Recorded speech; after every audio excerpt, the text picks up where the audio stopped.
Hey everyone, welcome to iTower. If you're completely new to JavaScript or maybe just curious how it works, you're in the right place. In this video, we're going to go over the basics of JavaScript and we'll do it all in just 15 minutes. If you're a complete beginner, don't worry, this is the perfect place to start. It's going to be fast, clear, and easy to follow. You'll get a solid understanding of how JavaScript works, what the basic building blocks are, and why it's such a powerful language for web development.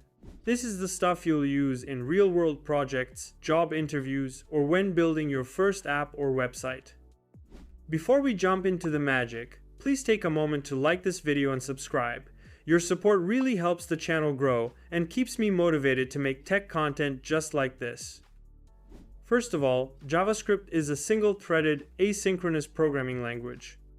That means it can only do one thing at a time, but it's smart about how it handles tasks that take time, like loading data from the internet, by not blocking the rest of your code from running. Let's start with something super simple: variables.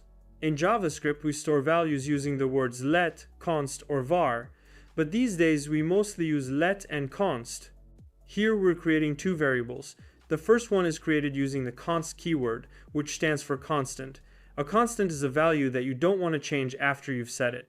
In other words, once you assign something to a const, you can't reassign it later. For example, we're using const for the username because we don't expect someone's name to change during the program. It stays the same. The second variable is created using let. Unlike const, let allows you to change the value later. We're using let for age because age is something that changes over time, so we might want to update it. Let's talk a bit about how memory works. When you create a variable, the computer reserves a small space in its memory to store that value. You can think of memory as a row of boxes where each box can hold a piece of information. So when we declare a variable, JavaScript grabs an empty box, gives it a name, and puts our value inside. If we use const, it's like saying, I want this box and I'll put something in it, but once it's there, don't let anyone change what's inside. On the other hand, if we use let, we're saying, I want a box, and I might want to replace what's in it later. Now that we've created those variables, let's show them on the screen using a special command called console log. This function prints whatever you pass to it into the console, which is a place where you can see messages from your code. Next up, data types. This is just a fancy way of saying, what kind of information are we working with? In JavaScript, every value has a type, and understanding these types is super important because it tells us what we can do with the value. Let's start with the most basic one, a string. A string is just a bunch of text.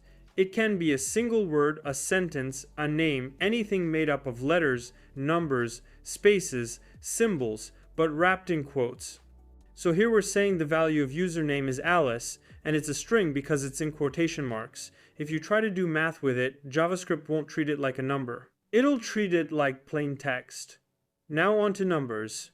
JavaScript has one main number type. Whether it's 5 or 3.14 or -100, it's all considered a number. You can do all the usual math operations with numbers, like add, subtract, multiply, divide, and etc. Okay, next we've got booleans. Booleans are just true or false. Literally, that's it. Only two options. They're super useful for checking conditions. So, if student is true, the person is a student. Is logged in is false. They're not logged in.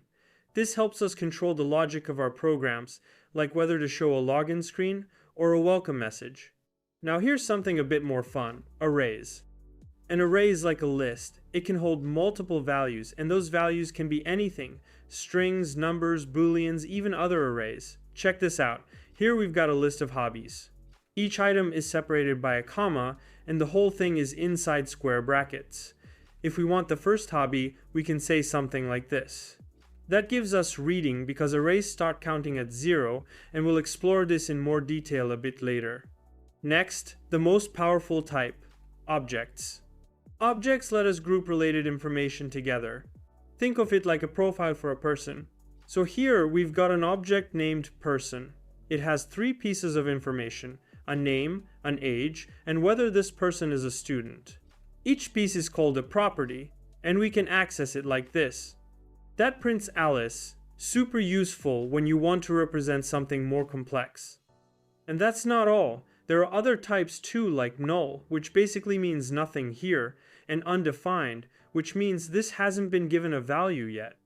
But for now, if you understand strings, numbers, booleans, arrays, and objects, you're off to a great start. Now let's talk about one of the most important building blocks in JavaScript, functions. If you're new to coding, a function might sound a bit technical, but it's actually a super simple idea. A function is just a reusable block of code. Imagine you have a task that you need to do many times, like greeting a user or calculating a price. Instead of writing the same code over and over again, you can write it once inside a function and just call the function whenever you need it. Let's start with a simple example. We'll create a function called sayHello that just prints a string to the console. Here, we define the function using the function keyword, followed by a name for our function sayHello. Inside the curly braces, we put the code we want the function to run. So, in this case, it's just a console log that prints a message. Now, when we want to run this code, we don't need to repeat it every time. We just call the function like this. And every time we call sayHello, it prints to the console. But wait, functions can take parameters. These are like inputs for our function. Think of it like ordering a pizza. Instead of just saying give me a pizza, you can say give me a pizza with mushrooms. In coding, we use parameters to customize our functions. Let's update our sayHello function to take a name and greet a specific person. Now, when we call sayHello, we can pass in a name, and the result will be like this. So, by adding the parameter name, we can greet anyone we want, just by passing in a different name each time. But functions can do more than just print things to the console. They can also return values. This means the function can give us something back after it runs, like a result.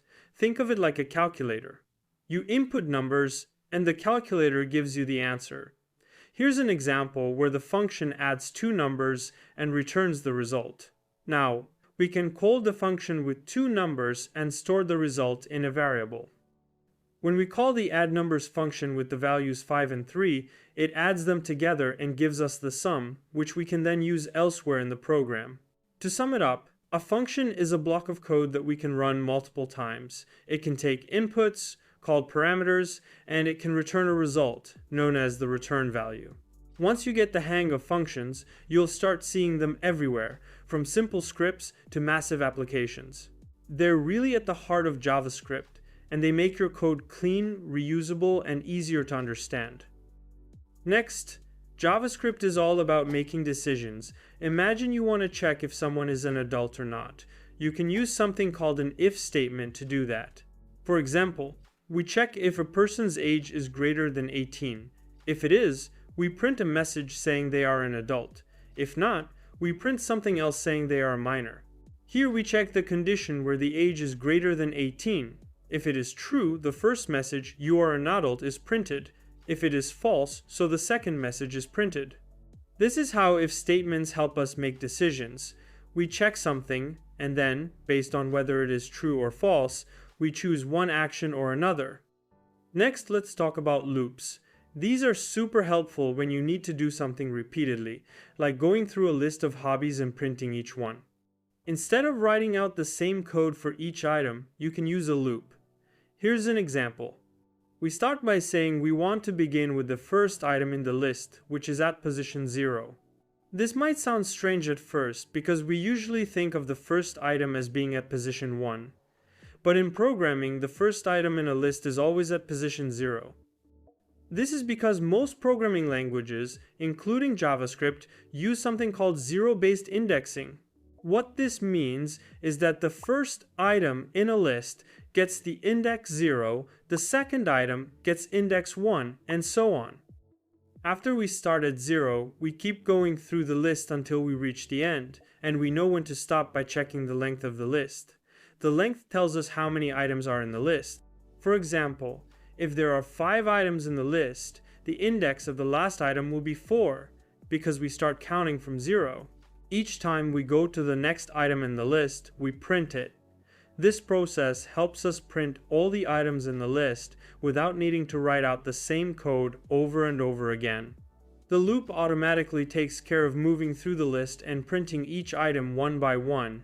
Loops save a lot of time because they let us repeat actions without repeating the code every time. You just say start from the first item and keep going until you've checked all items. Now, something cool about JavaScript is how it handles things like waiting without freezing up the entire program. This is where asynchronous code comes in. Let's say you want to wait for a couple of seconds before showing a message. JavaScript has a special tool called setTimeout that lets you delay code without stopping everything else. First, we tell the program to print the word start. After that, we give the program a task to wait for 2 seconds before it prints the next message. But here's the important part. While the program is waiting, it doesn't stop everything else. It continues running other tasks, so the next thing it does is print the word end. After 2 seconds, it finally prints the message saying, "This runs after 2 seconds." This shows how JavaScript can handle waiting for something to happen without freezing the rest of the program. This is asynchronous behavior. JavaScript doesn't pause everything while it waits. It continues executing other code and only runs the delayed action after the set time. It's like putting something on hold but not stopping everything else. Speaking of efficiency, arrow functions are a neat way to write functions in a more concise and clean way. Instead of writing the usual function structure, arrow functions allow you to write the same thing in fewer lines. Here's an example. In this case, we have a function called add that takes 2 values, one called a and the other called b. The function adds these 2 values together and gives back the result. So, when we ask the program to call add with the numbers 3 and 4, it adds them and prints the result, which is 7. Arrow functions are just a shorter way of writing functions like this, making them quicker to write and easier to read, especially for simple tasks like this one. Finally, let's combine everything we've learned into a single function. We'll write a function that takes a person's name and age, makes a decision based on their age, and prints a message. We start by defining the introduce function, which expects an object representing a person. Inside the function, we first print the name of the person. After that, we check if the person's age is 18 or older. If it is, we show one message, otherwise a different one. When we call the function with an object where the name is Alice and the age is 25, it displays the message for an adult. This example combines conditions, objects, and output into one small program. It's a great way to introduce someone and make a decision based on their age. At this point, you've learned the basics of JavaScript, how to make decisions with if statements, repeat tasks with loops, handle asynchronous code, write arrow functions, and how to work with variables and data types.